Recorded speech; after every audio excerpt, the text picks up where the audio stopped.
بسم اللہ الرحمن الرحیم نحمدہ ونصلی علی رسولہ الکریم اما بعد اللہم صلی علی محمد النبی الامی وعلی آلہ وسلم تسلیما۔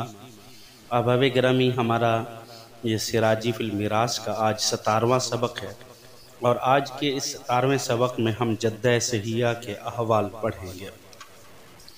جدہ صحیحہ کے احوال پڑھنے سے پہلے آپ جدہ صحیحہ کی تعریف سمجھ لیں کہ جدہ صحیحہ کہتے کسے ہیں۔ دیکھیں، جدہ صحیحہ اس مؤنث اصل بعید کو کہتے ہیں، اس مؤنث اصل بعید کو کہتے ہیں جس کا میت سے رشتہ جوڑنے میں جد فاسد کا واسطہ نہ آئے، جس کا میت سے رشتہ جوڑنے میں جد فاسد کا واسطہ نہ آئے، جیسے باپ کی ماں، دادا کی ماں، ماں کی ماں وغیرہ۔ جدہ صحیحہ کی تعریف کے بعد اب جدہ صحیحہ کی حالتیں۔ جدہ صحیحہ کی میراث میں کل 2 حالتیں ہیں۔ نمبر 1، اگر کوئی حاجب نہ ہو تو جدہ صحیحہ کو سدس ملے گا۔ حاجب کا مطلب، جیسے پیچھے اصحاب فروض کو بیان کیا ہے، اگر ان میں جو احوال بیان کیے ہیں تو ان میں سے کسی کی وجہ سے جدہ صحیحہ محروم نہ ہو رہی ہو، ساقط نہ ہو رہی ہو، ان میں سے کسی نے اس کو روکا نہ ہو میراث سے، تو پھر اس صورت کے اندر اس کو سدس ملے گا، خواہ وہ جدہ پدری ہو یعنی دادی ہو، یا مادری یعنی نانی ہو، خواہ جدہ ایک ہو یا ایک سے زائد ہو۔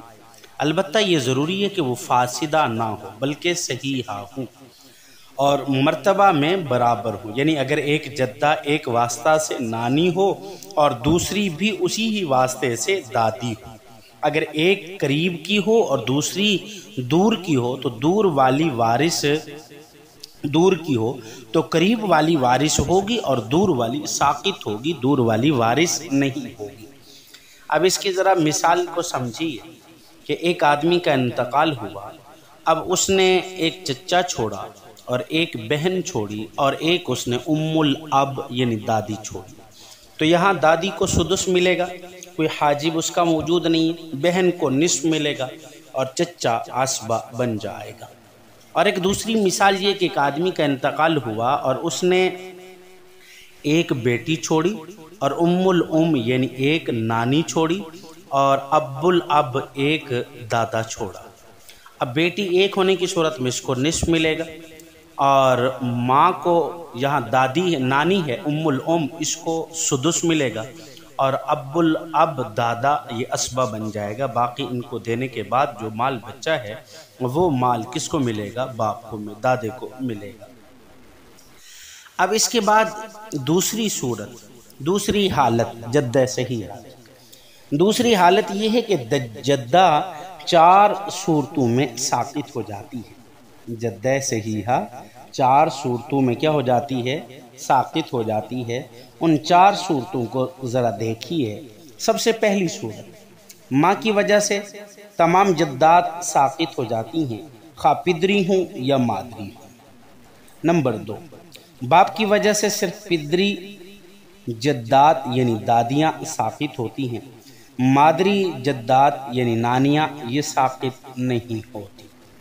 تیسری صورت، دادا کی وجہ سے وہ دادیاں ساقط ہو جاتی ہیں جو دادا کے واسطہ سے ہیں، مثلا دادا کی ماں دادا کی وجہ سے ساقط ہو جائے گی، مگر دادی یعنی دادا کی بیوی دادا کی وجہ سے ساقط نہیں ہوگی، کیونکہ دادی کا میت سے رشتہ جوڑنے میں دادا کا واسطہ نہیں آتا۔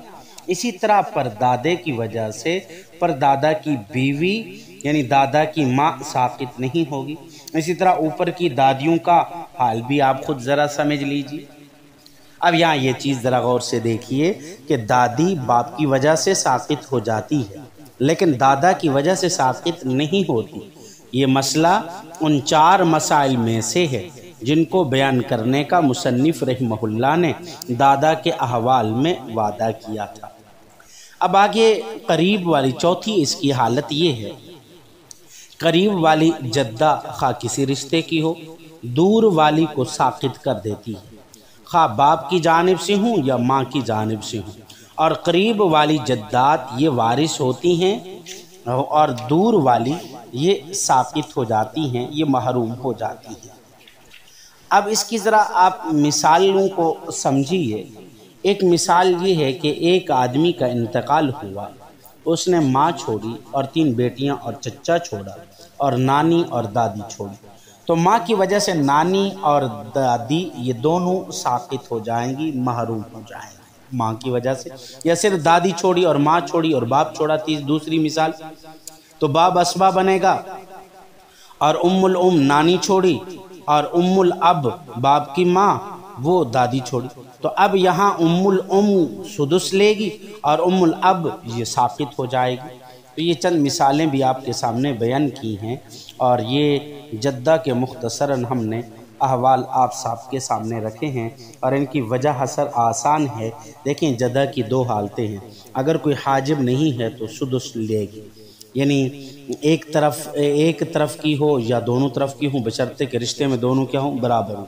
اور اگر کوئی حاجب ہے تو یہ جدہ کیا ہو جائے گی، ساقط ہو جائے گی۔ حاجب کسے کہتے ہیں؟ حاجب کی تفصیل کو ذرا سمجھیے۔ ماں تمام جدات کے لیے حاجب ہے، خواہ جدات پدری ہوں یا مادری ہوں، اور باپ فقط پدری جدات کے لیے حاجب ہے۔ جد صحیح صرف ان جدات کے لیے حاجب ہے جن کے درمیان وہ واسطہ بن رہا ہو، یعنی جو دادیاں جد صحیح کے واسطے سے دادی ہیں وہ جد صحیح کی موجودگی میں ساقط ہو جاتی ہیں، اور قریب والی جدہ دور والی جدہ کے لیے حاجب ہوتی ہے، اور قریب والی دور والی ہو، اور قریب والی اور دور والی ہونا یہ عام ہے، خواہ وہ کسی بھی رشتے کی ہو، ماں کے واسطے سے ہو یا باپ کے واسطے سے ہو، تو قریب والی دادی بالفرض اگر وارث نہ ہو رہی ہو تو تب دور والی وارث کو ساقط کر دے گی۔ تو یہ جدات کے جو حاجب کا ہم نے ذکر کیا ہے، اس حاجب کی تفصیل کو مختصراً بیان کیا ہے۔ اللہ رب العزت ہمیں عمل کرنے کی توفیق عطا فرمائے۔ وآخر دعوانا الحمدللہ رب العالمین۔